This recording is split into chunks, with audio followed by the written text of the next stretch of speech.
buenas tardes, soy Florencia de Rodas y como cada semana recuperamos la memoria noticiosa de ECO, el primer sistema informativo de habla hispana del mundo. Y vamos con esta transmisión especial del 3 de abril de 1993 bajo la conducción de Lucy Montes. España despedía con funerales solemnes al padre del rey Juan Carlos, don Juan de Borbón. Una reunión de emergencia de Naciones Unidas era convocada por la situación crítica en Serbia. Estados Unidos anunciaba ayuda económica para Nicaragua por $54 millones. El expresidente dominicano Jorge Blanco era llamado a comparecer ante la Corte de Apelación acusado de corrupción. Y en Medio Oriente el diálogo de paz enfrentaba a la oposición de sectores palestinos. Esta es la narración original.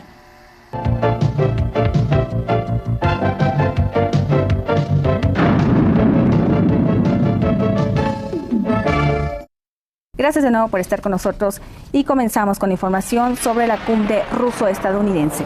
El señor Boris Yeltsin, presidente de Rusia, llegó hoy a Vancouver, Canadá, para la cumbre de 2 días que sostendrá con el presidente de Estados Unidos, el señor Bill Clinton. Tras su arribo, el mandatario ruso afirmó que los comunistas están tratando de empujar el país hacia el pasado, pero aseguró que mientras él permanezca en el poder, prevalecerán la democracia y continuarán las reformas en Rusia. Los comunistas quieren vengarse, quieren hacernos regresar al pasado para lanzar una vez más a Rusia a posiciones que tuvo en el pasado. Sin embargo, considero que gracias al hecho de que la comunidad internacional ahora está involucrándose cada más en los problemas de Rusia y está cada vez involucrándose más con sus reformas, nosotros de hecho podremos llevar a cabo las reformas que planteamos. La prensa rusa analiza las últimas iniciativas del presidente norteamericano Bill Clinton para ayudar económicamente a Rusia. Destaca que esto dependerá del apego del gobierno ruso a las reformas de mercado. Estas reformas comenzaron dolorosamente en enero del año pasado con la liberalización de los precios y ahora continúan con un cuestionado programa de privatización. El influyente vespertino Izvestia, de orientación liberal, publicó el viernes un artículo de su corresponsal en Washington, Alexander Shalnev, titulado Bill Clinton propondrá en Vancouver ayudar a la empresa privada en la provincia rusa. En la Casa Blanca dan a entender con claridad, escribe Izvestia, que el carácter y las dimensiones del programa multilateral dependerán en gran medida del programa económico y financiero que presente la administración rusa. Rusia debe parar la inflación y no puede esperar una gran ayuda si no ordena su economía. El diario Izvestia informa sobre las ventajas de un proyecto ruso del arma llamada Plasma de protección antimisil que Boris Yeltsin propondrá a Bill Clinton realizar en conjunto. Izvestia cita a unos expertos anónimos rusos señalando que es poco probable que los norteamericanos acepten esta propuesta porque a ellos no les gustan los adelantos rusos en la esfera militar. El vespertino Izvestia señala que esa preocupación es uno de los residuos del pasado. El Kommersant Daily informa que Boris Yeltsin hará otras propuestas, pero que es poco factible una reacción positiva norteamericana. El periódico agrega que lo más probable es que las negociaciones estarán organizadas de acuerdo con los planes de Bill Clinton. El comunista Pravda, en un editorial titulado El bebé de la diplomacia ha nacido muerto, de Víctor Linnik, afirma que la ayuda no influirá en el destino político de Boris Yeltsin, ni tampoco contribuirá a las reformas de mercado en Rusia. Víctor Linnik dice que la principal causa de ello es la falta de información en los Estados Unidos sobre Rusia, porque Washington obtiene la información de los representantes del movimiento Rusia Democrática que reflejan la opinión de una minoría absoluta de la población. Pravda considera insultantes las conversaciones sobre la ayuda occidental a Rusia y afirma que Occidente no quiere levantar a Rusia ni tiene dinero para ello, de lo cual están muy conscientes. Pravda escribe que la América de Clinton hasta ahora está fascinada por un solo cuadrito de los reportajes televisivos desde Moscú, Yeltsin parado sobre el tanque. Pero Rusia ya es otra. El futuro de Rusia no pertenece a Yeltsin ni a sus semejantes, termina diciendo el periódico comunista Pravda. En estos momentos se hayan reunidos los presidentes de Rusia, Estados Unidos, Boris Yeltsin y Bill Clinton. El señor Clinton aterrizó en Vancouver, en Canadá, más de 1 hora después que lo hiciera el señor Yeltsin. El Boeing 747 Jumbo Air Force One del presidente estadounidense llegó a las 10:25 tiempo local. Clinton fue recibido por el primer ministro canadiense Brian Mulroney.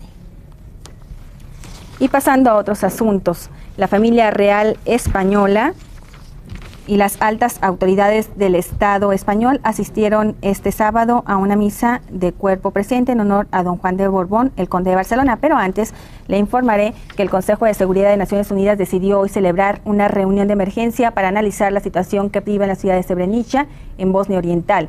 Informes procedentes de esta zona reportan que se han reanudado los ataques serbios en la ciudad, violando la tregua vigente desde el sábado pasado. La reunión se produce tras el rechazo de la Asamblea Serbia-Bosnia al plan de paz propuesto por los mediadores de Naciones Unidas. Y ahora sí, en España, la familia real española y las altas autoridades del Estado español asistieron este sábado a la misa de cuerpo presente en honor a don Juan de Borbón, el conde de Barcelona. La ceremonia se realizó en la capilla del Palacio Real.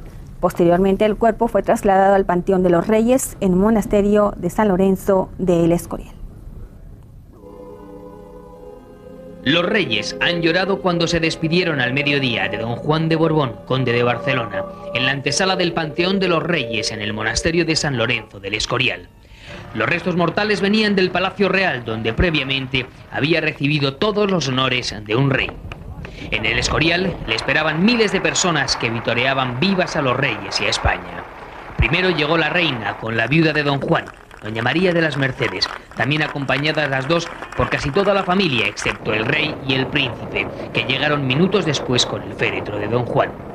El féretro con el cuerpo de su Alteza Real, el conde de Barcelona, fue llevado a hombros por la Guardia Real, siempre escoltados por don Juan Carlos y don Felipe, vestidos ambos de gala. Dentro del monasterio escucharon un responso en la más estricta intimidad y dieron el féretro al prior de los agustinos, quien se encargó de dejarlo y custodiarlo en la antesala del Panteón de los Reyes. En esa antesala, conocida como el Pudridero, permanecerán los restos mortales de don Juan, 25 años, para reposar luego junto con los restos de su padre Alfonso XIII y sus antepasados. También aquí, en el Escorial, se celebrarán formalmente los funerales por el eterno descanso de don Juan de Borbón el próximo miércoles. Por cierto, que vendrán casi todas las casas, tanto reinantes como no reinantes, de todo el mundo. Ya han confirmado su asistencia, por ejemplo, el príncipe de Gales o los reyes de Bélgica, Balduino o Fabiola, además de las casas reinantes de Kuwait y los Emiratos Árabes Unidos, entre otros. La señora Violeta Chamorro, presidente de Nicaragua, confirmó que Estados Unidos otorgó al gobierno de Managua una ayuda económica de $54 millones. Visiblemente satisfecha, la presidenta Violeta Barrios de Chamorro anunció el destrabe de una ayuda del gobierno de Estados Unidos a Nicaragua por $54 millones, congelada el año pasado. Quiero decirles que yo jamás perdí mi fe. Hay unos que dicen que sí, en que la ayuda retenida iba a venir. La mandataria afirmó además que a través de la Embajada de Estados Unidos en Managua se le comunicó telefónicamente que el apoyo financiero norteamericano para 1993 y 1994 ha sido confirmado por la administración del presidente Bill Clinton. Esta acción de soltar la ayuda demuestra la amistad y el apoyo del pueblo y gobierno de los Estados Unidos para con mi gobierno y pueblo de Nicaragua. Igualmente, la señora Barrios de Chamorro informó que en París, países cooperantes con Nicaragua habían confirmado su apoyo al país por $170 millones. Que me acaba de venir una llamada telefónica que lo que Nicaragua pedía en el grupo consultivo de París eran 140 millones y ya vamos por $170 millones y espero que sea más. La mandataria afirmó que la ayuda recibida servirá para impulsar la producción y disminuir los altos niveles de desempleo en el país. Por su parte, el viceministro de la Presidencia, José Adán Guerra, dijo que el destrabe del apoyo norteamericano no ha sido condicionado. Bueno, quiero decirle que esta ayuda que está dando Estados Unidos no está sujeta a condiciones. Siempre es un hecho, y eso lo ha demostrado el gobierno y lo ha venido trabajando, en Nicaragua, junto con Estados Unidos y demás países hermanos independientes, tienen una agenda común por la democracia. Con anterioridad, el gobierno nicaragüense había anunciado un préstamo a largo plazo por $84 millones de parte del gobierno español. Y antes de que termine este mes, Salvador Jorge Blanco, expresidente de República Dominicana, comparecerá ante la Corte de Apelación de Santo Domingo. En la República Dominicana, el expresidente Salvador Jorge Blanco ha sido citado para que comparezca el próximo día 22 ante la Corte de Apelación de Santo Domingo. De esa forma ha quedado reabierto el juicio por corrupción contra el exmandatario, acusado de prevaricación, estafa y tráfico de influencias. Antes, el día 13, comenzará el juicio en apelación de varios de sus colaboradores, cuyo proceso en primera instancia se llevó a cabo por separado debido a la ausencia del país de Jorge Blanco. Pero ambos juicios podrían ser unificados, según el jurista Marino Vinicio Castillo, autor de la denuncia que movió la acción pública contra Jorge Blanco y sus allegados, y que también ha sido citado en calidad de testigo. Porque ese proceso se dividió en dos como consecuencia de la fuga de Salvador Jorge Blanco, quien fue juzgado en principio en contumacia. Y por eso hubo necesidad de separar los expedientes, pero ya en el grado de alzada, pues tienen que conocerse en un mismo proceso y ser resuelto, como se dice en derecho, por una sola y misma sentencia. Castillo dijo que a la Corte de Apelación de Santo Domingo no le queda otro camino que condenarlos debido a la gravedad de los delitos que se les imputan. Porque las pruebas son potentes y están ahí a la vista de todos. Fue un saqueo. Incluso hay otros expedientes relacionados con los comedores económicos, el Infapor, donde hubo grandes robos, saqueos increíbles, escandalosos, que están engavetados, que yo no sé por qué el gobierno, el aparato judicial no lo ha puesto en movimiento. En realidad, Jorge Blanco se adelantó a la ola de corrupción esta que está arrasando el mundo dentro del campo de la socialdemocracia y los llamados socialistas estos, que vemos que en Europa el que no está preso lo andan buscando. Jorge Blanco fue condenado en primera instancia a 20 años de prisión y está en libertad provisional bajo fianza.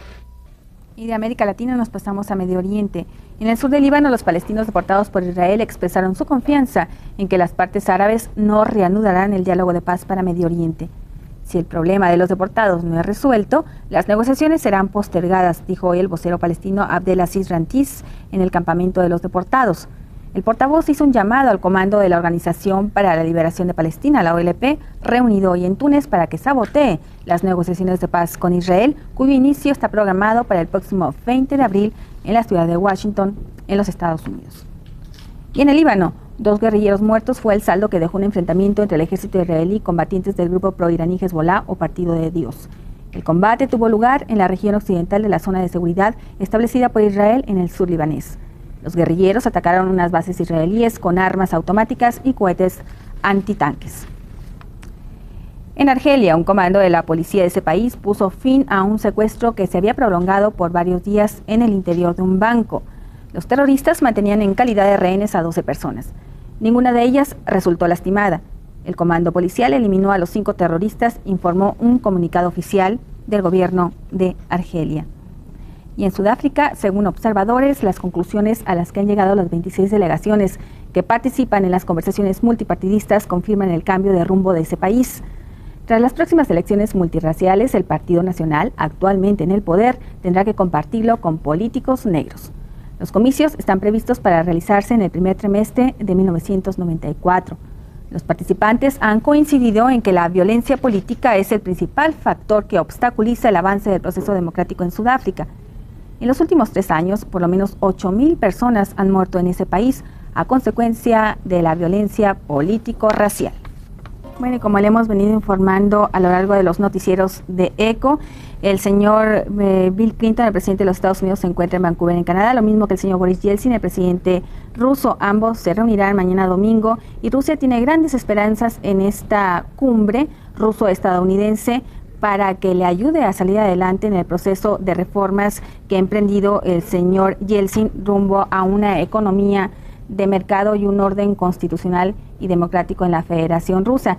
Pues bien, esto vamos a ver qué es lo que va a aportar el señor Clinton a esta importante reunión.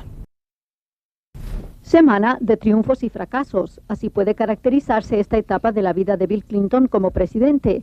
Pasó muchas, pero muchas horas hablando por teléfono con miembros del Congreso para convencerlos de que debían dar apoyo a su programa de presupuesto.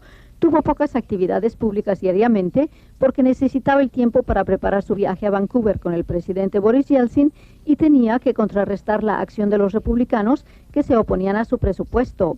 Este fue aprobado por ambas cámaras con pocas modificaciones. Se trata de un presupuesto calificado de histórico porque contiene una de las más grandes alzas de impuestos de la vida económica de este país. Ni un solo republicano votó a su favor. Lo que es más, frustrados por su derrota, lanzaron una fuerte embestida en contra del paquete de estímulo del presidente por un poco más de 16,000 millones de dólares para crear empleos. Recurrieron a la táctica llamada filibusteo, que se traduce en hablar, hablar y hablar sin cesar en el recinto de la Cámara para no dar lugar a que se lleve a cabo la votación. Dijeron los republicanos que no lo aprobarían a menos que tuviera los recortes que ellos deseaban.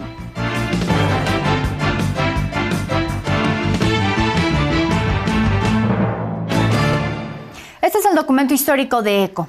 Ya más de 32 años, Rusia lanzó esta semana nuevos ataques masivos contra Ucrania, en los que empleó 9 misiles de crucero y 355 drones, entre vehículos aéreos no tripulados y réplicas que los rusos emplean para confundir al enemigo, según un reporte de la Fuerza Aérea Ucraniana.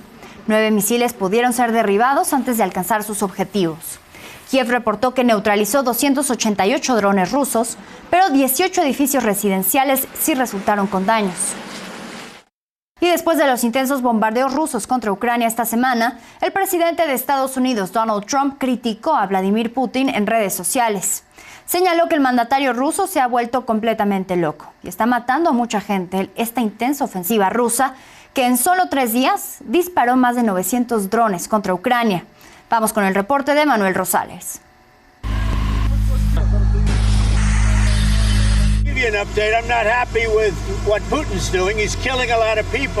Después de 3 días de intensos bombardeos rusos contra todo el territorio de Ucrania, incluida la capital Kiev, Donald Trump afirmó en redes sociales que Vladimir Putin se ha vuelto completamente loco. I don't know what the hell happened to Putin. I've known him a long time, always gotten along with him. But he's sending rockets into cities and killing people, and I don't like it at all. El portavoz del Kremlin, Dmitry Peskov, minimizó los comentarios de Trump y señaló que este momento tan crítico está plagado de reacciones emocionales. Pero en respuesta en el campo de batalla, el ejército de Moscú disparó este lunes 355 drones contra Ucrania, en el mayor bombardeo de este tipo desde el inicio de la invasión. Тим більше російські удари щоночі стають все більш зухвалими та масштабними. Більш ніж 900 ударних дронів проти України за 3 дні. Плюс балістика. Плюс крилаті ракети. Pero Trump también criticó a Zelensky. En la misma publicación señaló que todo lo que el mandatario ucraniano suelta por la boca no le hace ningún favor a su país y solo crea problemas. La intensificación de los ataques rusos parecen ser una declaración de intenciones en un momento en el que Estados Unidos intensifica sus esfuerzos diplomáticos para poner fin a la guerra, que se ha prolongado ya por más de 3 años. Бачимо по інформації, яку здобуває розвідка, та по відкритих даних, що Путін та його оточення не планують завершувати війну. Немає зараз. Ante las acciones de Moscú, el presidente francés Emmanuel Macron aseguró que Putin mintió cuando por teléfono le dijo a Trump que estaba listo para la paz, por lo que pidió aumentar las sanciones contra Rusia.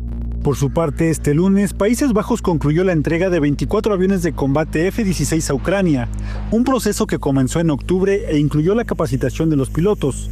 Además, el canciller alemán Friedrich Merz aseguró que ya no hay restricciones para que Kiev utilice el armamento que le es entregado para atacar objetivos en territorio ruso. Es gibt keinerlei Reichweitenbeschränkungen mehr für Waffen, die an die Ukraine geliefert worden sind, weder von den Briten noch von den Franzosen noch von uns, von den Amerikanern auch nicht. Das heißt also, die Ukraine kann sich jetzt auch verteidigen, indem sie zum Beispiel militärische. Emanuel Rosales, Noticias NM+. El Kremlin respondió a las críticas del presidente de Estados Unidos, Donald Trump, por los recientes ataques aéreos rusos contra Ucrania. Afirmó que el presidente Vladimir Putin toma las decisiones necesarias para garantizar la seguridad de su país. Donald Trump ha repetido que la guerra en Ucrania no habría comenzado si él hubiera estado en el poder desde el inicio, Pero además dijo que el conflicto es una consecuencia de la incompetencia de otros líderes, incluyendo al expresidente estadounidense Joe Biden. Turquía volvió a proponer el viernes una reunión donde participen los presidentes de Rusia, Ucrania y Estados Unidos, a lo que Moscú dijo que lo considerará si las conversaciones con Ucrania dan resultados. Y el Papa León XIV condenó el miércoles los bombardeos contra civiles e infraestructuras en Ucrania y pidió apoyar toda iniciativa de diálogo y de paz. Eso en un llamamiento al final de la audiencia general celebrada en la Plaza de San Pedro del Vaticano ante miles de personas. Aseguró mi cercanía y mi oración por todas las víctimas, especialmente por los niños y las familias. Hago un fuerte llamamiento para parar la guerra y para apoyar toda iniciativa de diálogo y de paz. Pido a todos que se unan en oración por la paz en Ucrania y en todos los lugares donde la gente sufre la guerra. Así lo dijo León XIV. Y el presidente ucraniano Volodymyr Zelensky propuso el miércoles una reunión trilateral con sus homólogos estadounidenses Donald Trump y ruso Vladimir Putin para que avancen las negociaciones de paz, e instó a Washington a imponer nuevas sanciones contra Moscú por su guerra en Ucrania. Zelensky declaró que si Putin no se siente cómodo con una reunión bilateral o si todos prefieren una reunión trilateral, no me molesta. Estoy listo para cualquier formato. También dijo que esperaba sanciones de Estados Unidos, sobre todo contra el sector energético y el sistema bancario ruso, en respuesta al rechazo de Moscú de aceptar una tregua. Y vamos con otros temas, y es que el rey Carlos III realizó una visita oficial a Canadá de 2 días. Fue recibido por el primer ministro Mark Carney. Posteriormente, el monarca se presentó ante el Parlamento canadiense para pronunciar el llamado Discurso del Trono, con el que abren las sesiones legislativas. Es la primera vez que participa en esta ceremonia desde su llegada al trono en 2022, tras la muerte de la reina Isabel II. Carlos III centró su discurso en el fortalecimiento económico, la transición energética y la reconciliación con los pueblos indígenas, temas clave en la agenda del nuevo primer ministro Mark Carney. Vamos a hacer una pausa, pero al regresar, Israel atacó esta semana una escuela en Gaza con refugiados y dejó más de 50 muertos. Estamos en ECO, ya volvemos.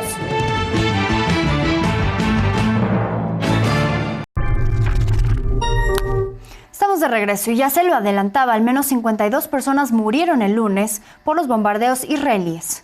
Entre ellos uno que alcanzó una escuela que daba refugio a cientos de desplazados. Mientras tanto, Israel conmemoró el Día de Jerusalén. Esta es la información.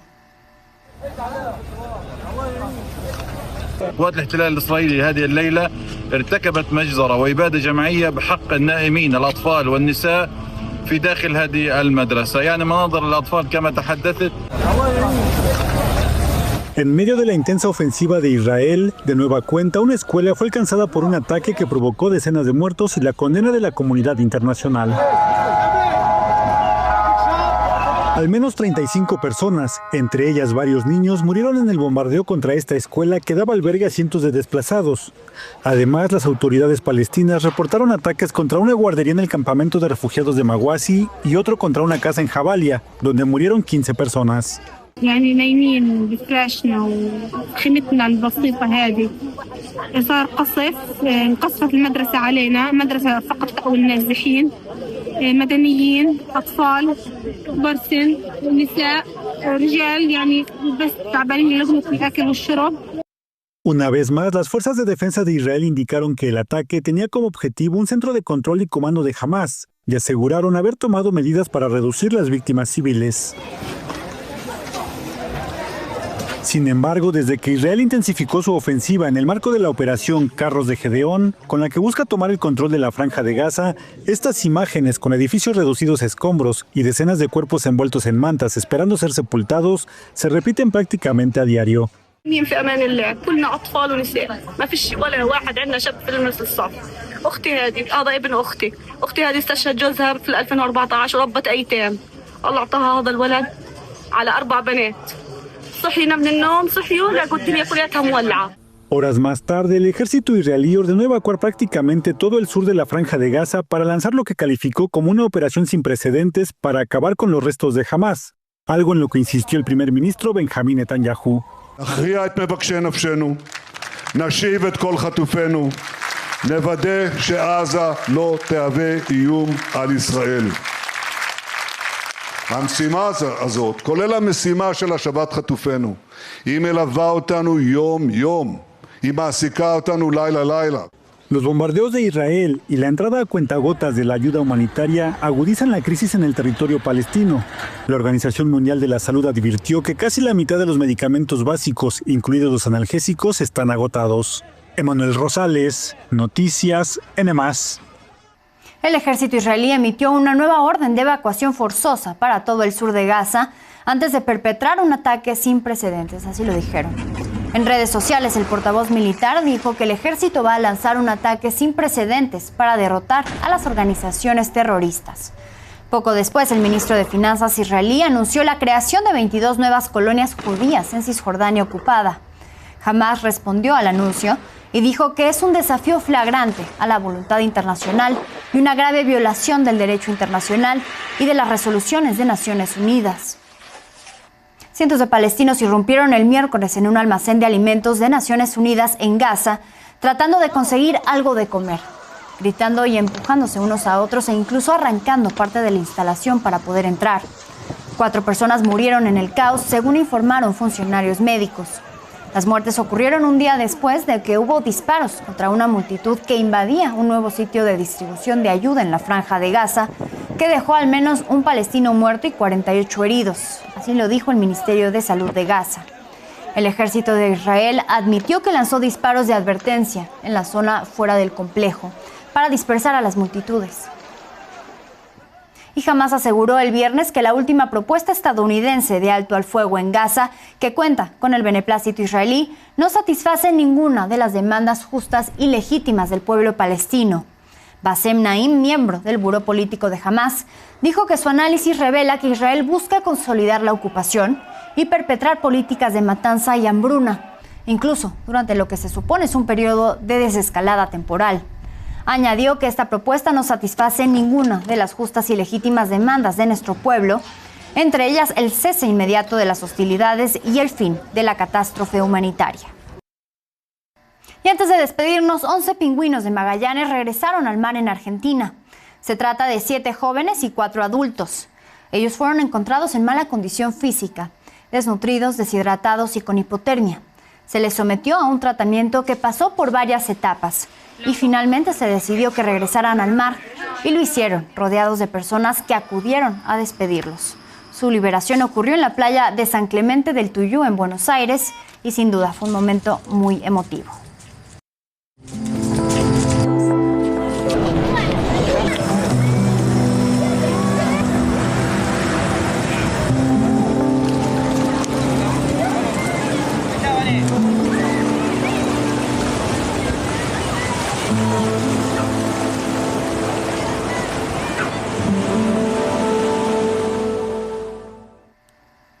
Y con esto nos despedimos. Llegamos al final de una emisión más del Archivo Histórico de ECO y de la actualidad de las noticias internacionales. Soy Florencia de Rodas. Muchísimas gracias por acompañarnos. Los esperamos aquí la próxima semana.